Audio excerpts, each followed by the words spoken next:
Today we're talking about why you're still hungry, even when you're eating clean and focused hard on your diet. If you've ever felt like, I'm eating less, I'm tracking my food, I'm doing everything right, and I'm still hungry, then this video is for you. I'm gonna share 2 overlooked nutrition theories that are gonna change the way you eat forever. By the end, you'll understand how to build meals that actually satisfy your body and not just your appetite. Most people think hunger is just about calories. Eat less, move more. And sure, yeah, that can work for a little while, but eventually it stops working. If that was the whole story, nobody would binge after dieting. Nobody would rebound, but yet almost everybody does. We've been told it's just a matter of willpower. You gotta just stick it out, tough it out, and you'll be fine. That's the belief that most people hold, and it is dead wrong. Here's the truth. Your body doesn't crave calories, it craves nutrients. And your hunger isn't a discipline problem, it's a deficiency signal. See, there are 2 powerful theories that completely reframe how fat loss works. The nutrient density theory, your body is going to crave food until nutrient needs are met. The protein leverage theory, your body eats to meet its protein needs. If your diet is low in nutrients or protein, your brain literally pushes you to eat more. It's not a willpower problem, it's biology. And once you understand that, you can stop fighting against yourself and start to work with your body. I've coached hundreds of clients through this, and when we fix protein and nutrient intake, they no longer have to fight and struggle their way to fat loss. They eat less naturally, and they do it without tracking every single bite. I've seen people drop body fat, build muscle, have more energy, and finally feel in control again, not because they starved themselves harder, but because they finally started feeding their body right. So here's what we're gonna break down. The nutrient density theory, how to build meals that give you lots of nutrient density. The protein leverage theory, how to build meals that have adequate protein. I'm gonna show you how to combine both to lose fat without constant cravings or energy crashes. This is gonna satisfy your biology and those hunger pains in the day. Let's get right into it. Let's start with nutrient density theory. This states that your body doesn't just eat for calories, it eats for nutrients. When you have a meal, it is taking inventory of micronutrients, things like omega-3s, vitamins, minerals, antioxidants. If your food is low in those nutrients, it doesn't get the inventory it needs, and your brain is gonna keep sending those signals. Eat more.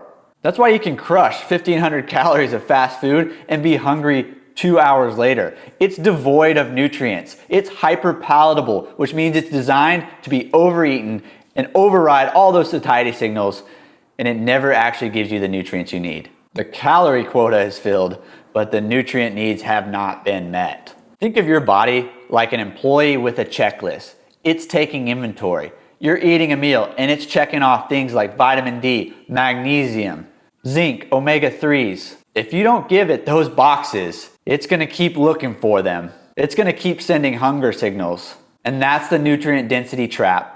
You can be over on your calories, but under on your nutrients. That's why food quality matters just as much as food quantity. It's not about eating less, it's about eating better. When you eat nutrient-dense foods, whole food protein sources, quality carbohydrates straight from the earth, lots of vegetables and lots of colors on the plate, eating the rainbow, and including those healthy fats that we need, your brain finally gets the signal that says, hey, we're good. We have tons of nutrients and micronutrients. We can shut off hunger. And that's when fat loss becomes effortless because you're not fighting biology. The food is doing the work for you. When your body is fed with whole nutrient-dense foods, everything else gets easier. So we just talked about nutrient density, how your body eats to meet its micronutrient needs. The next lever is protein leverage theory, and this one is a game changer.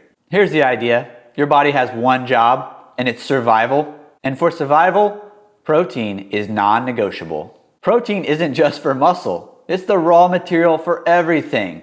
Enzymes, neurotransmitters, your immune system.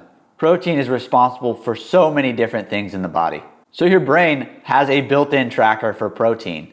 If you don't get enough from food, it's literally gonna tell you to eat more until you do, no matter how many calories you eat. That's the protein leverage theory. Your body keeps craving food until protein needs are met. So if your diet is low in protein, you're going to subconsciously overeat carbs and fats in an attempt to get more protein. It's not a lack of your willpower, it's just your body doing its job. Studies show that when you get enough protein, sufficient protein in the day, and start making it a decent part of your calorie intake, this is going to be a little unique for everyone based on body weight, you'll actually start eating less. That natural calorie intake starts dropping by default. You don't even really have to try that hard because the brain finally gets the message that says, we got the protein we need, we're good, stop eating. And that's the hunger shutoff switch you've been looking for. And that's why every meal that I coach starts off with 30 to 40 grams of lean protein. Lead with lean protein from whole food sources, chicken, fish, eggs, beef, you name it. If you start your meals off with that lean protein and hit that target first, you'll automatically eat less. Your energy stabilizes and your cravings disappear. That's protein leverage in action. So here's how you take everything that we talked about, nutrient density theory and protein leverage theory, and apply it to make it practical. The truth is, fat loss is not about restriction, it's about alignment. When you eat in alignment with what your body really needs, results start to flow to you. Let me show you how to do that. Start with protein first when you build a plate. Anchor it 30-40 grams. This is what you're gonna lead with before you sit down and build any meal. That's about 1 palm worth of chicken, steak, fish, or 2 scoops of a protein powder. This hits your brain's protein target, and it's like flipping the switch that says, I'm full before the meal even begins. Next, add nutrient-dense plants and fats to your meal to cover nutrient density theory. This can be as simple as 1 fistful of quality carbohydrates from things like sweet potatoes or beans, and then it could be 2 fistfuls on your plate of veggies, leafy greens, or any type of vegetable that you enjoy. This is going to be where you fill in those micronutrient gaps, give your body magnesium, zinc, antioxidants, vitamins, minerals, and more. For those healthy fats like olive oil, just do a tablespoon, or you can do a half of an avocado. You can add in a small handful of any type of nuts. Those healthy fats are also going to be critical for building out that nutrient density in every plate. Now your body's got what it needs, the protein and the nutrient density, and it gives it those cofactors that it needs to shut off hunger by default and on autopilot. When you eat this way, hunger normalizes and you stop chasing cravings all day, and that's using biology to your advantage. It's not a diet, it's just the power of combining protein leverage theory with nutrient density theory, and it's biology done right. Thanks for watching. I'll see you in the next video.